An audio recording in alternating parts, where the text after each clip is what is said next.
మాట్లాడాల్సిందిగా కోరుకుంటాను.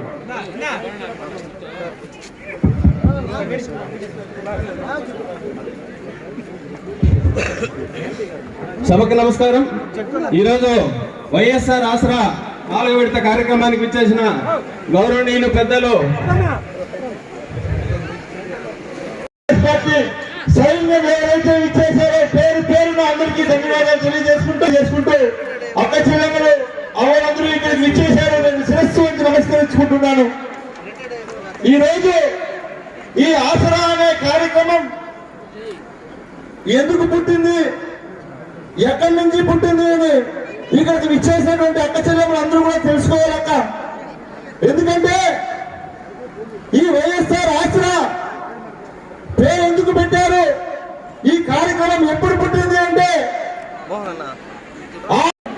ఈ అప్పును ఎలా తీర్చగలగాలి, అక్క చెల్లెమ్మ ఆవేదనను మనం ఎలా తీర్చగలుగుతాం, వాళ్ళకు మంచి చేసిన వాళ్ళు ఎలా అవుతాం అని ఆలోచించి మీ అప్పును మనం అధికారంలోకి వస్తే చంద్రబాబు నాయుడు లాగా నేను ఒకేసారి జగన్మోహన్ రెడ్డి గారు 4 విడతలుగా మీ అప్పును నేను తీరుస్తానని చెప్పి ఇచ్చినటువంటి మాట నిలబెట్టుకున్నటువంటి గొప్ప నాయకుడు జగన్మోహన్ రెడ్డి గారు గుర్తుపెట్టుకోండి. ఎందుకు ఈ మాట చెప్తున్నారంటే ఎన్నికలు దగ్గర పడుతున్నాయి. ఎన్నికలు దగ్గర పడే కొద్దిగా ప్రతి గడపకు 2 సార్లు వచ్చాక జగన్మోహన్ రెడ్డి గారు ప్రవేశపెట్టినటువంటి నవరత్నాల పథకాలన్నీ కూడా అమలు చేస్తారు. మీరు మాకు అవకాశం ఇవ్వండి.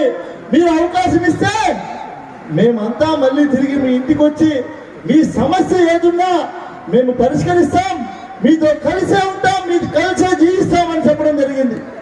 ఈ రోజు నేను అడుగుతున్నా మిమ్మల్ని అందరినీ అక్క, నేను శాసనసభ్యుడైన తర్వాత ఇక్కడ ఉన్నటువంటి అక్క చెల్లెమ్మలారా ప్రతి గడపకు 2 సార్లు వచ్చానా లేదా నేను అడుగుతా ఉన్నా తల్లి. గతంలో ఏనాడైనా ఏ శాసనసభ్యుడైనా మీ గడప దగ్గరికి ఎన్నికల సమయంలో వచ్చేవాళ్ళు మళ్ళీ ఎన్నికల దాకా ఎవరైనా మీ దగ్గరకు వచ్చారని అడుగుతాను అక్క చెల్లెలారా మిమ్మల్ని. నేను వచ్చానా లేదా చెప్పండి తల్లి. వచ్చింటే జోరుగా చప్పట్లతో గట్టిగా చప్పట్లు కొట్టి మరి వినిపించాలి. మీరు ఏదో కార్యక్రమాలు చెప్తున్నారు.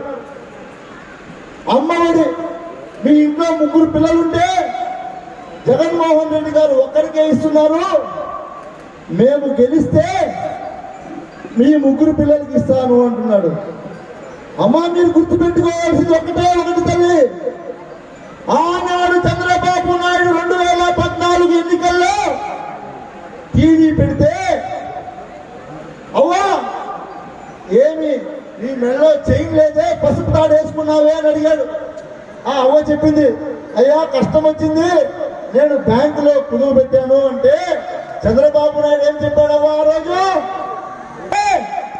బ్యాంకులో ఉండే బంగారం నీ బీరువాలో తెచ్చి పెడతానన్నారు. చెప్పాడా లేదా అవ్వ?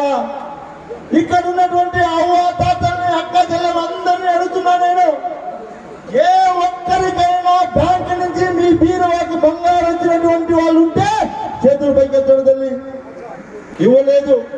అదేవిధంగా మీకు రుణమాఫీ, డోక్రా రుణమాఫీ చెప్పాడు, రైతులకు రైతు రుణమాఫీ చెప్పాడు. అన్ని చెప్పిన తర్వాత మీరు అయ్యో మా అప్పు తీరుస్తాడేమో చంద్రబాబు నాయుడు గారు అని చెప్పి మీరు ఓట్లేస్తే ఆ ఓట్లు బాబు నాయుడు గారు 5 సంవత్సరాలు మీరు పడిన కష్టం గుర్తు పెట్టుకోండి అక్క చెల్లెలారని చెప్పేది మీకు.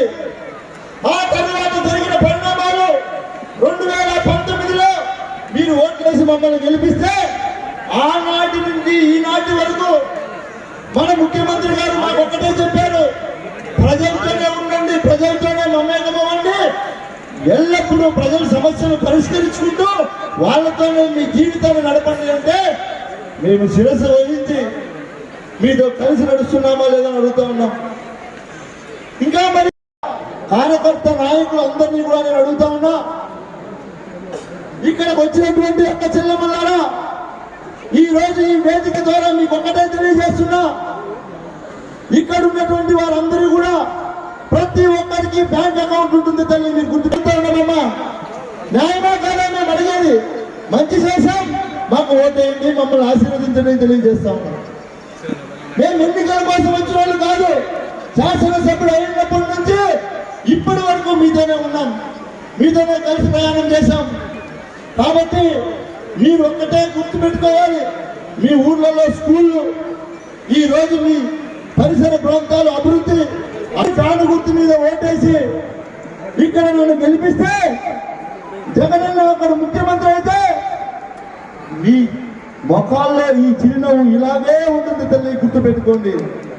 మాయ మాటలు నమ్మద్దండి. తెలుగుదేశం వాళ్ళందరినీ కూడా నేను అడుగుతా ఉన్నా, ఎవరైతే అర్హులు ఉన్నారో ప్రతి ఒక్క కుటుంబానికి మీకు పథకాలు వచ్చాయా లేదా? ఈ రోజు మున్సిపాలిటీలో ఈరోజు తెలియజేస్తా ఉన్నాక ఎన్ని వేల మందికి మనం ఇల్లు ఇచ్చాము. ఈ రోజు చంద్రబాబు నాయుడు ముఖ్యమంత్రిగా ఉన్నప్పుడు ఏ చూడొచ్చు, కంటావు లేదు చూడొచ్చు, మీకు అందరికీ కూడా తెలుసు. కాబట్టి మీరు అందరూ ఒకటే తెలియజేసుకోండి, రాబోయే ఎన్నికల్లో మన ధ్యేయం మీరందరూ కూడా మమ్మల్ని ఆశీర్వదించండి. మళ్ళీ జగనన్న ముఖ్యమంత్రి అవుతాడు, మీరందరూ కూడా ఇలాగే సంతోషంగా ఉంటారని కోరుకుంటూ ఈ అవకాశం కలిగి అందరికీ ధన్యవాదాలు తెలుపుకుంటూ సెలవు తీసుకుంటాను. పెట్టమంటే అదే స్టేజ్ మీద నిలబడుకొని నేను మీకు గ్రాంట్ చేస్తా ఉన్నానని చెప్పాడు. ఏం గ్రాంట్ చేశాడు? లేదు. పక్కనే మా ఊరే, ఆయన చిన్నప్పటి తెలుసు, వాళ్ళ నాయన గారు మాకు తెలుసు. దౌర్జన్యాలకు, దహనకాండలకు మారు పేరు. ప్రతి పల్లెలోన చిచ్చు పెట్టి ఒకరికొకరికి కొట్లాడి పెట్టే తత్వం కలిగిన కుటుంబం అమర్నాథ్ గారి కుటుంబం.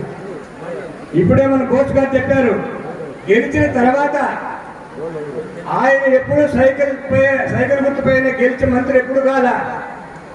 మా గుర్తు జగనన్న గుర్తు, ఫ్యాన్ గుర్తు పైన గెలిచి సిగ్గు లేకుండా ఆ పార్టీలోకి పోయి, ఫ్యాన్ గుర్తు పైన గెలిచి సిగ్గు లేకుండా ఆ పార్టీలోకి వెళ్ళి అక్కడ మినిస్టర్ అయిన తర్వాత వీకోటికి వెళితే ఒక ఎస్సీ అబ్బాయి ఏమన్నా మేమంతా ఓట్లేసి గెలిపిస్తామంటే ఆయన అన్న మాటలేం తెలిసిన, మీరు గ్రామ సింహాలంటే మీరు కుక్కలురా, కుక్కలు మా వెనకట్టే వస్తుంటాయి కానీ మీకెక్కడిగా అధికారం, మమ్మల్ని ప్రశ్నించే అధికారం ఏమన్నాడు. మీరు గుర్తుపెట్టుకోండి. చిన్నప్పటి నుండి నేను తెలుసు ఆ ఊర్లో. ఆ రోజు వాళ్ళపైన కంటెస్ట్ అదే కారణం. ఆ గ్రామంలో ఉండే ఎస్సీ సంతరులు ఈ రోజు కూడా బాధ పెడుతున్నారు. ఆ రోజుల్లో నాగయ్య, సిద్ధగంటపల్లి నాగయ్యని సర్పంచ్గా పెట్టి గెలిపించిన సత్తా నాకు ఆ రోజు కూడా. వాళ్ళ ఊళ్ళో ఏజెంట్గా అంటే మెజారిటీతో ఉంటున్నాడు. ఇప్పుడు ఆయన జగన్మోహన్ రెడ్డికి ఆశీస్సులు ఉన్నాయి కాబట్టి ఈ జిల్లాలు 3-4 జిల్లాలు రాయలసీమ ఆయన తీసుకుంటే సర్కార్ district east Godavari, west Godavari Mithun Reddy ఎంత కష్టపడుతున్నాడో తెలుసు. జగన్మోహన్ రెడ్డి కోసం ఇంత కష్టపడుతుంటే వాళ్ళపైన పాపాలు రామచంద్ర రెడ్డి మీద నీకు ఆ లోన్ ఎట్లా వస్తుంది? వాజి పడేస్తాను, నేను వదిలిపెట్టే ప్రసక్తే నారా చంద్రబాబు నాయుడు ఓడించే పోతే మీ మనసులే కాదు. ఇది రాసి పెట్టుకోండి. అమర్నాథ్ రెడ్డి నాటి 1000 మంది వచ్చినా మేము గెలిపిస్తాం. అమర్నాథ్ రెడ్డిని ఇక్కడ ఓడిస్తాం. ఇప్పుడే చెప్తున్నాను, నీ కుట్రలో కుయుక్తులకు భయపడే వ్యక్తులు ఎవరు రారు. ఆ రోజుల్లో పెద్దరెడ్డి రామచంద్ర విలువ చెప్తాను, ఎందుకంటే నేను ఆయన పొగడం లేదు. ఆ రోజు కాలహస్తిలో 2014లో పోయి మిథున్ రెడ్డి జగన్మోహన్ రెడ్డి అనుకున్నాడు. ఏం లేదు జగన్ రెడ్డి గారు, చిన్న మాట వినండి, మీరు రైతులకు రుణమాఫీ చేస్తామని పార్టీ గెలుస్తామని. పాపం ఆయన నిజాయితీ రోడ్డు కాబట్టి నేను రాజశేఖర రెడ్డి కొడుకు కాబట్టి నేను అబద్ధం చెప్పను, అంత డబ్బులు తీర్చలేను కాబట్టి ఆ రోజు నేను ఓడితో ఓడిపోయాను. నేను సీఎం కాలేకుండా. అదే మిథున్ రెడ్డి గారు కూడా చిన్న పొరపాటు చేశాడు.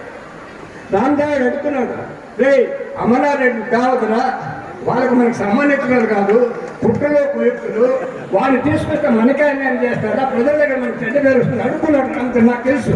ఈయన నాన్న రామచంద్ర ఈసారికి నాన్న అమరావతి సీట్ ఇస్తా ఉన్నా, ఈయన ఒప్పించినాడు. రామచంద్రని ఒప్పించింది ఈయన. ఆ పాపం ఏమంటే మనకు మన పార్టీలో గెలిచి ఆ పార్టీలోకి మినిస్ట్రీకి వెళ్ళి ఈ రోజు మా పైన అభాండాలు వేస్తాడంటే రామచంద్రారెడ్డి, ఈయన అమర్నాథ్ రెడ్డి కానీ నారా చంద్రబాబు వాడికి మాట లేవు. లోకేష్ మా వాడు కూడా మమ్మల్ని తింటారు. మేమెందుకు తిట్టించుకోవాలి? మేము రాజాగా పరిపాలన చేస్తున్నాం, నిక్కచ్చిగా పరిపాలన చేస్తాం. రామచంద్ర ఫ్యామిలీ కుటుంబంలో ప్రతి ఒక్కరు కూడా దాన ధర్మాలు చేస్తారు, పార్టీని కాపాడుతారు, జగన్మోహన్ రెడ్డి పేరు చేస్తున్నారు. ఇలాంటి మహిళలు మీకు చెప్తున్నాను, అమర్నాథ్ రెడ్డి మాటలు ఎవరికైనా నమ్మకండి. ఆయన చుట్టుగా ఓటుకుంటే ఫలం దొరుకుతుందా, మంచి పేరు వస్తుంది ఖచ్చితంగా. ఇప్పటి వరకు కూడా ఆయన పాపాలు అంటాడు, శివశక్తి గురించి మాట రేట్లు లేదండి. దరిద్రం బట్టి చంద్రబాబు నాయుడు నువ్వు విజయదేవి బ్రహ్మాండంగా జరుగుతూ ఉన్నది. ఆ ఎన్నికలు మేము గెలిచినాం.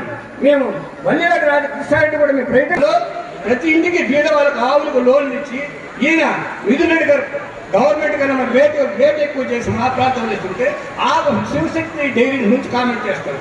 నీకు షుగర్ ఫ్యాక్టరీ ఎవరు మూడుతుంది? చంద్రబాబు నాయుడు కదా. విజయ డైరీ మూడుతుంది చంద్రబాబు కదా.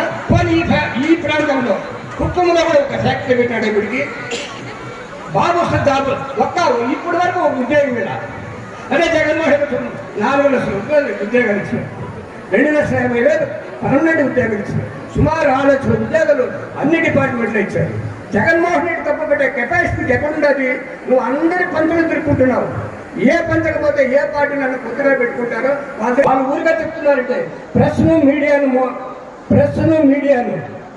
మీడియాను తప్పులు చెప్పి అబద్ధాలు చెప్పి మీ తరఫున వాళ్ళు పబ్బలు నడుపుకుంటారు చెప్తే వాళ్ళకి ప్రజలు ఎవరు తోడుగా లేరు, నేడుగా లేరు, వాళ్ళకి ఓట్లు అయిన కూడా లేదు.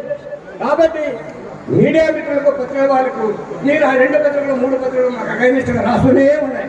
కానీ నిజాలు రాయండి. జగన్మోహన్ ఇప్పుడు కూడా అబద్ధాలు చెప్పడం లేదు. నేను నిజమే మాట్లాడతాను, ఏమన్నా అయిపోయి అని నిజమే. అందరు నిజాలు ఎందుకు రాయరు? ఇంకొక ఇప్పుడు తయారైంది. మా పార్టీలో పుట్టి మా పార్టీలో పెరిగి వైఎస్ఆర్ పేరు చెప్పుకుంటూ ఆమె వైఎస్ఆర్ శర్మిలా చెప్పుకుంటా ఉంది. అదే నారా చంద్రబాబు భార్య నారా భువనేశ్వరి చెప్పుకుంటుంది. ఆ కోడలు నారా అని చెప్పుకుంటుంది. మిగతా ఇందిరాగాంధీ కూడా గాంధీని ఎందుకు పెట్టుకునింది? ఆ 3 పేరు గాంధీకి ఫిరోజ్ గాంధీ కాబట్టి గాంధీని పెట్టుకుంది. వాళ్ళ సర్నేం అట్లా వస్తుంది. ఈమె వైఎస్ఆర్ పేరు ఆడబిడ్డ, ఇంట్లో పుట్టిన బిడ్డ. ఎవరినా ఇంట్లో అన్నకు తమ్ముడుకు నాయనకు మంచి పేరు తేవాలంటారు. ఈయన శత్రువుగా తయారైతే మీరందరూ ఓట్లేస్తారా? మాట వింటారా? కాంగ్రెస్ కు దోషం చేసింది వాళ్ళు కదా, చంద్రబాబు నాయుడు కుట్రతాడు కదా. అలాంటి వాళ్ళ దగ్గర ఈ శర్మిల జరిగిందంటే శర్మిల వాళ్ళ భర్త పేరు పెట్టుకోమని చెప్పు, ఇంకొకటి పేరు పెట్టుకోమని చెప్పండి. వైఎస్ పేరు పెట్టుకుంటే పాపం చెప్పుకుంటున్నాను కూడా. మీరు ఎవరిని వచ్చి ఎదిరించి అడగండి. ఆ 3 పేరు పెట్టుకోమని సర్నేను. ఈ ఇంటి పేరు పెట్టుకున్న తర్వాత ఆడబిడ్డలు ఎవరైనా ఆస్తిని ఎక్కువ కోరుకుంటారు. అది సహజం. మా నాయన ఆస్తి మా తాత మాకు కూడా కావాలంటారు. కానీ ఈయన ఏమడుగుతా ఉంది? బాగా అడుగుతా ఉంది. రాజకీయంగా ఈ ముఖ్యమంత్రి దాని కూడా ముఖ్యమంత్రి కావాలా? నువ్వు పార్టీ పెట్టి గెలుచుకొస్తాము. జగనన్న పెట్టిన పార్టీ ఇది. జగనన్న సొంత పార్టీ. అతను పిచ్చి పెట్టుకుని ఎవరి దగ్గరికి పోలా. ఇంతమంది రాజకీయ నాయకులు జగన్మోహన్ పాఠాలు నేర్చుకోవాలి. సొంతంగా పార్టీ పెట్టుకుని సొంతంగా గెలిచి సొంతంగా మినిస్టర్ చేసుకునేసి సొంతంగా పరిపాలన చేసి ఆడవాళ్ళే నాకు ఆరాధ్య దైవం, మహిళలే నా కన్న తల్లులు. మహిళా మహిళలందరికీ సహాయం చేయాలి. ప్రతి మహిళ బాగుపడాలి. ప్రతి మహిళ నాయకురాలు కావాలి. 50% ఉద్యోగాలు మీకు ఇచ్చారు. ఏమా జగన్మోహన్ రెడ్డి ముఖ్యమంత్రి అయిన తర్వాత నాకు న్యాయం చేస్తానని చెప్పాడు. నాకు న్యాయం చేయలే. ఎవరికి న్యాయం చేశాడు? ఎవరైతే ఆయన్ని విమర్శించి ఆయన జెండాలు కాల్చి ఆయన గుడ్డలు కాల్చి ఆయన్ని అనరాని మాటలు అన్నారు, వాళ్ళకు పెట్టేశాడు తప్పితే పార్టీ కోసం కష్టపడినటువంటి నాకు మొండి చేయి చూపించినాడు. ఇట్లా నేను అదే చెప్తున్నా మీకు అందరికి కూడా, ఆ ప్రభుత్వాన్ని నమ్ముకుంటే మీకు కూడా మొండి చెయ్యే వస్తుంది. కాబట్టి నేను మీకు చెప్తున్నా, మీరు సంక్షేమ కార్య తలుపు తట్టి చేరాలంటే మీరు ఫ్యాన్ గుర్తుకు ఓటేయాలా, జగన్మోహన్ రెడ్డి గారిని ముఖ్యమంత్రి చేసి